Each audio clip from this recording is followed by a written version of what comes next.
going to be reacting to why Michael Jackson let Quincy Jones go, the real reason they split, by The Detail. Now, before we start this video, scroll down and smash that like button. I'm going to give y'all 10 seconds.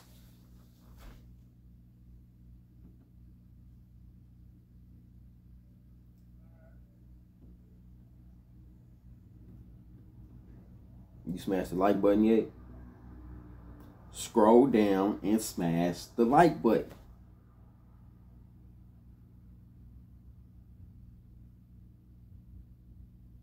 You done it? Okay. Let's see what this video about, y'all. Let's go.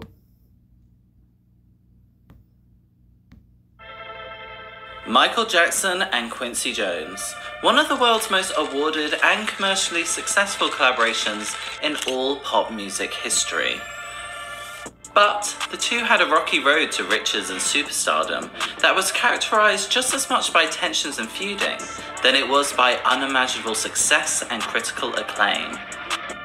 Having first worked together on the set of 1978's The Wiz, the duo would go on to forge Michael Jackson's iconic sound of the 1980s. A decade Jackson truly conquered in music with the release of Off the Wall, Thriller, and Bad. Hold on. But after 10 years... Off the Wall don't count. And I'm going to tell you why. It came out in 78, 79. So it don't count as the 80s, really. Lighting up the world's music charts, the two, all of a sudden, stopped their work together and would go on to publicly distance themselves from thereafter. So, what caused the sudden and indefinite split? Was it rooted in rivalry, betrayal, sabotage, or all the above? Here's the detail. I just wanted to show you this brand new streaming service. It's called BET Plus. Oh, you want to tell me about BET Plus? Oh, great. You're gonna love it. Yeah, all you need is internet. Here's the detail.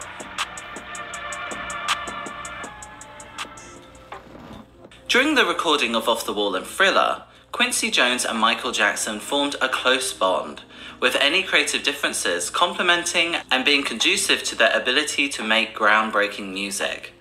When recording, it felt like there was a push-pull between the two of them. Michael Jackson said that he felt that he was always pushing for more modern sounds. Jones, on the other hand, would pull back to the more traditional, having a major pedigree, working with the likes of Louis Armstrong, Ray Charles, Aretha Franklin, Sammy Davis Jr., and Sinatra. But somewhere in the middle, the two met and created music that remains timeless and appeals across generations. However, in the early recordings, it has been suggested that Quincy Jones took a less collaborative, but a more dictatorial approach. When a spectator of Thriller's recording sessions remembers walking into the control room to find that everyone's attention was fixed on the glass window. On the other side, Quincy Jones was kicking what looked like a pile of rags on the floor while shouting, "Silent, you motherf***! I said no squeaks!" It turned out that the pile of rags was a gibbering Michael Jackson. They were recording a new song called Billie Jean, and Michael Jackson had decided to fill every gap with his trademark whoops, clicks, and squeaks. Quincy, however, had decided the track would be pared down. After several hours of trying to get the singer to do what he wanted, Jones had finally snapped and attacked the singer. After the outburst, MJ sang the song how he was told to, and Billie Jean would go on to become the monster smash hit we all know today. Even after the incredible success and prestige that came after the release of Thriller, tensions grew between the producer and artist, as credit had to be fairly allocated and verified for the history books, with the record going on to become the best-selling album of all time by 1984. After this groundbreaking feat, Michael allegedly went directly to Grammy officials and requested that any producer award Quincy was nominated for would go directly to him and not Jones, who, of course, was credited in the liner notes as the album's producer along with Michael. Bob Jones, Michael's late spokesperson, wrote in his 2005 memoir that, quote, "The King lobbied hard against Quincy getting that Grammy. He didn't want to share the spotlight at all with Quincy Jones or anyone else." Quincy Jones ultimately received the award alongside Michael, but they, quote, fell out for good as a result of the incident. Putting their differences aside, the powerhouse duo soon went on to record their musical follow-up to Thriller, as it would have been crazy not to, given the incredible run of success they were experiencing at the time. However, the heady heights of Thriller made the stakes for Jackson's next record impossibly high, with Michael feeling pressured to sustain the pop idol hysteria unleashed by the album and prove its success was no fluke, putting to rest any questions about Jackson's artistic capabilities as a songwriter, producer, and a solo artist. With growing anticipation from CBS and the whole entertainment industry for Jackson to get on with following up the aging Thriller, Jackson also placed a great deal of pressure on himself, stating his goal, as written on his bathroom mirror, was to sell 100 million copies of his next album. Reaching that goal required hits, and that's where Quincy Jones came in. Jones's careful song selection, sequencing, and unifying touch were essential to achieving Jackson's commercial vision. However, the two were becoming increasingly disjointed, and tensions built throughout the mammoth recording. In 1987, Quincy Jones arranged for Prince to duet with Michael on the song Bad. Michael kind of looked up to Quincy, almost like he looked at Motown founder Berry Gordy, a Jackson family member said of the close relationship. Quote, "So when Quincy got Prince to agree to the song, Michael felt it would be good only because that's what Quincy promised. But he didn't know that Quincy had agreed to give Prince top billing on Michael's own song. The duet was eventually killed, although it's unclear by who, but the family member said that Michael, quote, absolutely lost it when Prince went public about the failed collaboration and blamed Quincy for getting him involved in the first place. It's clear that Jackson and Jones were having ongoing issues as to how Michael Jackson should proceed musically." Let me ask y'all this, because we know obviously Quincy Jones didn't produce Dangerous, and he didn't produce Dangerous, and he didn't produce History. How good do y'all think History and Dangerous would have done if Quincy Jones produced it? Let me know in the comments. Let me know. As Jackson stated in his autobiography, Moonwalk, quote, "We fight, we disagree on things. If we struggle at all, it's about the new things, the latest technology. I say, Quincy, you know, music changes all the time."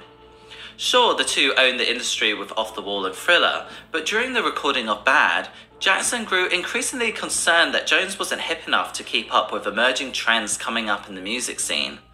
Quincy Jones wanted Michael to incorporate hip-hop into his sound for the Bad record.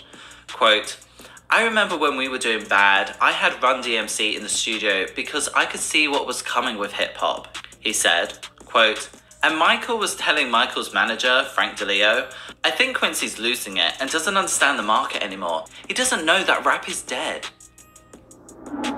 Just to be clear, this is right before NWA and It Takes a Nation of Millions to Hold Us Back, so it appears that a 54-year-old Jones had more awareness of what was happening than a 28-year-old Michael Jackson.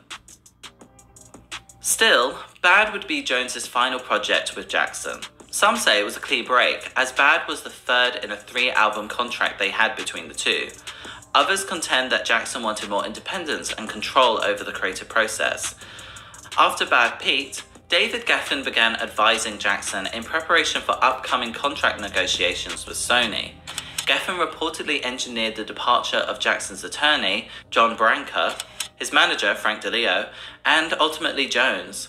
According to Jones, quote, "Key members of Michael's entourage, including his attorney, were whispering in his ear that I've been getting too much credit."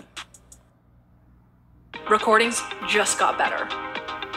Hey, it's Dana from StreamYard. I'm so excited to announce that local recordings. Key members of Michael's entourage, including his attorney, were whispering in his ear that I've been getting too much credit. While Quincy's production had yielded great success over the course of 3 albums, it's hard to see Bad as a more musically groundbreaking LP than releases being produced by Jam & Lewis, LA and Babyface, or Riley. Jackson knew that a change was imminent, and at the dawn of the 1990s, Jackson was seeking to get back to the cutting edge.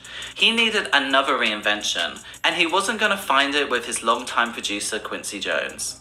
Jones was also unfairly blamed for Bad's inability to surpass Thriller's sales and accolades, with Jackson leaving the Grammys empty-handed in 1988. Quote, "He thought I was getting too old for the business because Bad didn't sell 100 million, Jones said to the Financial Times in 2012. Quote, "I said, Michael, you can't get used to 50, 60 million albums. Come on, man. You can't tell me that 30 million is a bomb."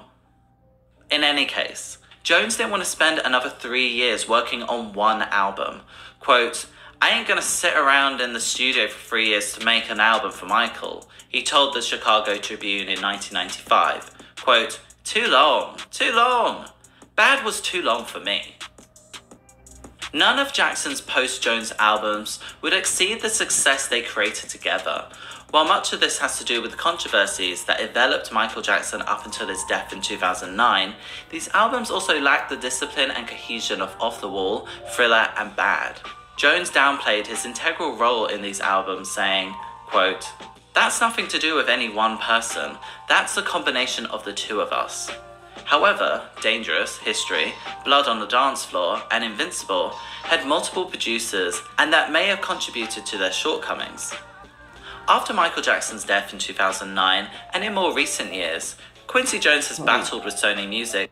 I don't know, man. Because, yeah, it might not have sold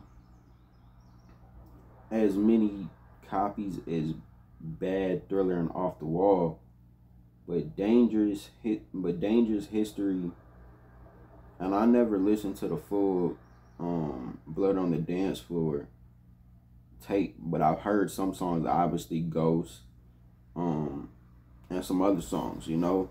Do y'all think it was that bad without Quincy Jones, or do y'all think they just tripping because it didn't sell as good as Bad, Thriller, and Off the Wall?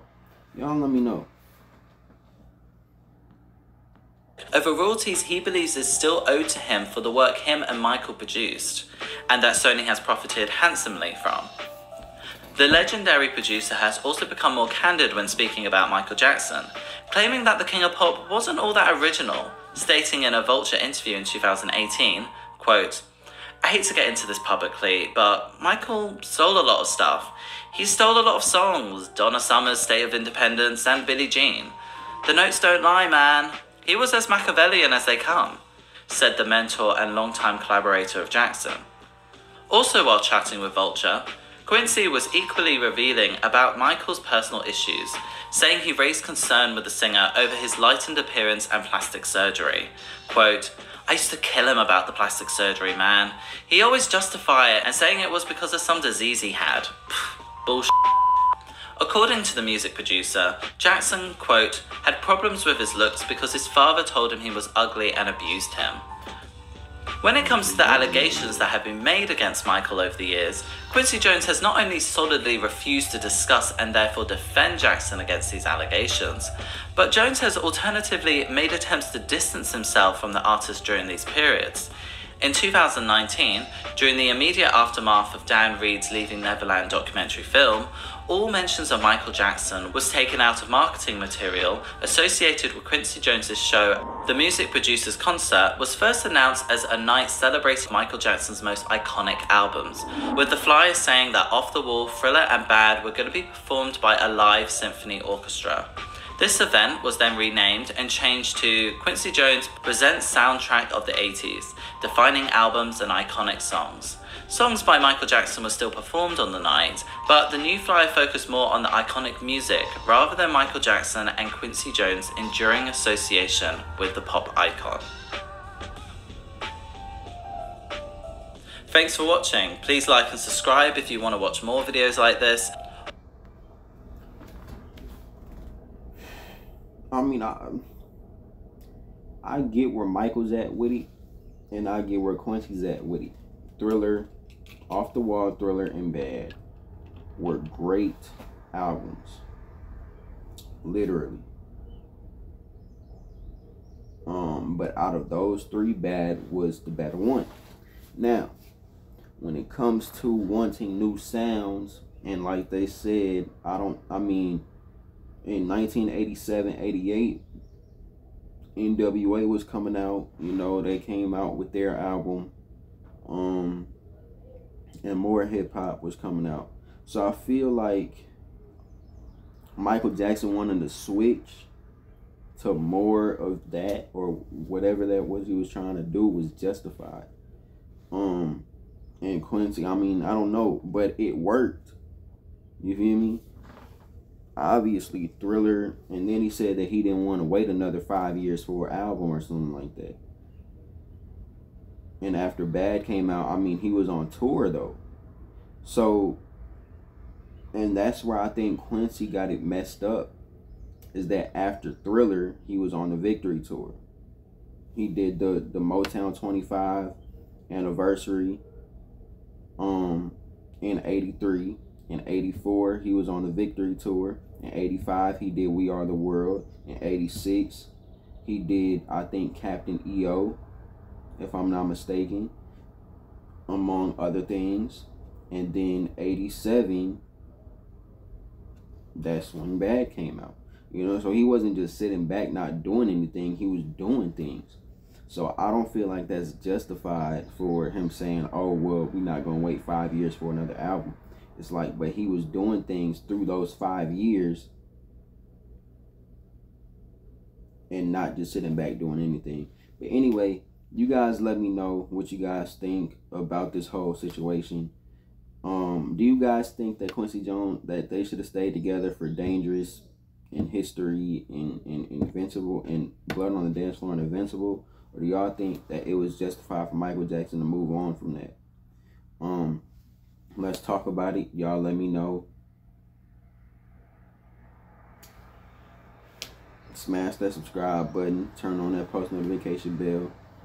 Again, scroll down and smash that like button, because I know you haven't yet. Scroll down and smash the like button. But that's the end of this video, you guys. I'll see you guys in the next one. I'm out. Peace.